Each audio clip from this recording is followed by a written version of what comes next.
Hey, this is Trista from Great Run Canada. I've had a couple of people ask about diaphragmatic breathing, which I can speak to not just as a running and fitness coach, but primarily as a singer, which is how I learned it. So the first step that you're going to do, which I can't really demonstrate because I'm outside and it's still a little chilly out, but if you're going to lie down on your back and focus here on your sort of bottom of your rib cage, I guess, would be the great place to start.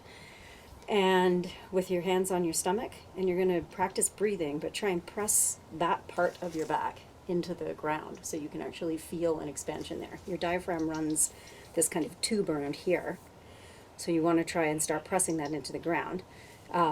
Second step, or if that's challenging, the way that I prefer to do it is hands on your sides in that same area. And you just want to practice breathing into your hands. You should actually be able to feel, you can probably see my hands expanding.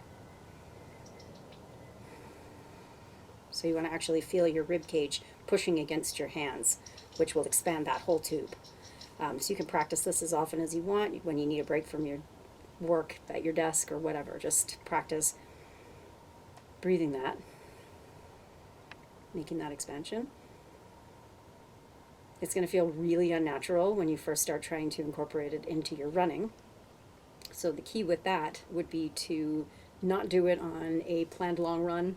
Don't do it when you're doing speed work. Maybe have a run where you just designate a couple of minutes at the beginning and or the end of the run, where you go out and just kind of slow your pace down, just focus on the breathing. Don't worry about, saw a lot of people giving recommendations about breathing in through your nose, out through your mouth. It's not going to change anything for your diaphragm. Your diaphragm is a muscle, so it doesn't matter what orifice you're breathing out of. The idea is learning to expand down here instead of breathing into your chest. So practice that for like a week, and then maybe try it on just for like a couple minutes of one of your runs and see if you can just focus on getting the breath lower when you're inhaling.